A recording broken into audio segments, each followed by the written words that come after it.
Hola, ¿cómo están? Bienvenidos a Español con Profesora Jennifer. Welcome to Spanish. Today we're going to go over two commands, the affirmative and the negative.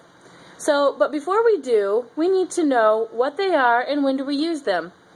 First of all, as you can see here, we call them familiar commands. Sometimes they're called two commands, and sometimes they're called mandatos familiares. It just depends on what language you're using and, of course, how you prefer to say it.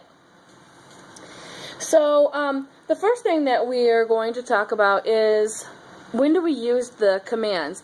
It's not anything like a dictatorship, like do that, do that. I mean, it is telling somebody to do something, but we use it when we would like to tell someone to do something or ask somebody to do something, or we have a recommendation for them, okay? So we'll get into some more examples of when exactly we use them in just a minute. But first, let's go over how we form them. First, let's take a look here. We'll need to find the infinitive of the verb. Now, the infinitive, if you remember, is just the verb before anything has happened to it. So it's not been conjugated at all. So hablar is an infinitive. Comer is an infinitive. Vivir, limpiar, pedir. Those are all infinitive forms of the verb. So if we go back to our first verb, hablar, we have to find the third person, present tense, singular in order to form it. That's kind of a lot to remember, right? Just remember the él or the ella form, okay?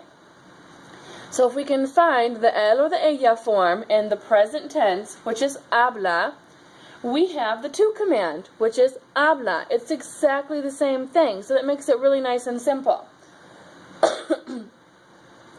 Comer. We find the él or the ella form, come. We go right over. What is our to command? Come. Muy bien, ¿no? Vivir. Él or the ella form, vive. To command, lo mismo, same thing, vive.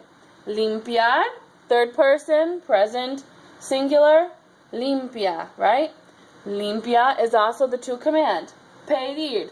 Now here, remember, this is a stem changer, so be careful about this one. But it still follows the same rules. Pide, right? And so the to command is also pide. All right. So now that we've covered that, let's go over a few examples, okay?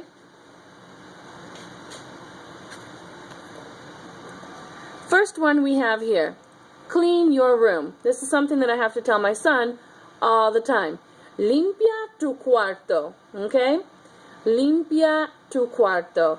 Now that doesn't mean that I can't say please and thank you. Limpia tu cuarto, por favor, is usually what I will say, okay? Next one, eat your dinner. Come tu cena. Come tu cena. And our last one, wash your hands. Now, be careful with this one. Lávate las manos. We have a reflexive verb here, right? Because that action is coming back to ourselves. So just keep that in mind when you're using those verbs. Lávate las manos. You may also notice that we said lávate las manos, not tus manos or mis manos, right? And the reason why we do that is because whenever we refer to a body part, we usually just use the article. So, el or la, los or las. Okay? Muy bien. So, as always in Spanish, we have a list of irregular verbs. And here is a short list of the irregular to commands. We have decir, or di, hacer, has, ir, be. Notice that I pronounce that V like a b, okay?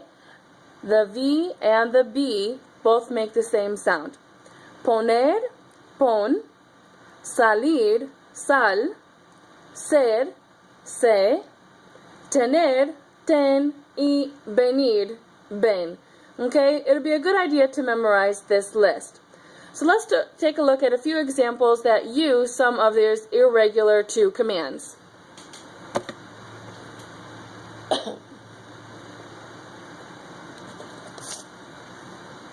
All right, and hopefully there are not too many examples in here, but do your homework. Haz tu tarea. Haz tu tarea. Always tell the truth. That's good advice. Siempre di la verdad. Siempre di la verdad. Go to your class. Ve a tu clase. Be nice. Sé amable. And finally, put your clothes on. Ponte la ropa. Okay? And you'll notice again we have another one of those reflexive verbs down there. Okay? So that's just meaning that action is referring back to yourself. I'm putting on my clothes to myself. Okay? Ponte la ropa. Again, it's not your clothes. Whenever we talk about clothes, we also use the article. Okay? So there are a few examples with our irregulars as well. Now let's quickly get into our negative forms. So we form those just a little bit differently.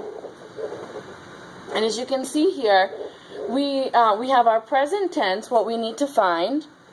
We're going to drop the O, and for AR verbs, we are going to add ES, and ER and IR verbs, we're going to add AS. So for example, if I have the verb hablar, I'm going to form hablo, drop it to HABL, and then add ES. So I have hables. Same thing, if I have the verb comer, I'm going to make como, that's the yo form in the present tense. COM after I drop the O, and then I add AS, comas. You'll see I've done the same thing with the verb escribir, escribo, ESCRIB, escribas after I add that AS. So here are a couple of examples. No me hables, estoy enojada. Okay, so don't talk to me, I'm mad. No comas toda la comida. Right? I want some too. Don't eat all of the food. Y no escribas en mi libro. Okay? Don't write in my book. Of course, like always, we're going to have some irregular verbs. Dar is no des. Estar, no estés. And there's supposed to be a little accent mark on there, so please remember that. Ir is no vayas.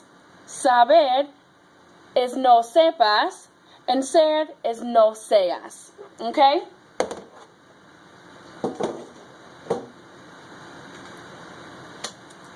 Last but definitely not least, we need to talk about having articles or pronouns with the commands.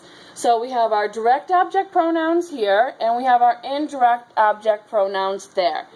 Okay, so if we say, take her to the airport, we're using the direct object pronouns. We're going to say, tráela al aeropuerto. Look at how with the affirmative commands, we are keeping that pronoun attached to the verb. Tráela al aeropuerto. La referring to her. Okay, read it in the class. It is going to be referring to the book, and that is léyelo, lo referring to the book, en la clase. And at the bottom there we have don't put it on the table, and we're going to be talking about a bag, so we're going to say no la pongas en la mesa. Okay, and that la, when we have a negative command, is going to go in front of the verb instead of attached to it. Finally, over on the other side, when we're using our indirect object pronouns, háblame. Okay? Talk to me. No me hables. Don't talk to me. And finally, give her the key. Dale la llave. Okay? And again, a little accent here. But the thing that I really want you to notice is that if it is an affirmative command, you need to connect that pronoun to the command. If it is a negative command, you are going to have it before, and it is not attached. That's all for now on commands in the to form. Ciao for now.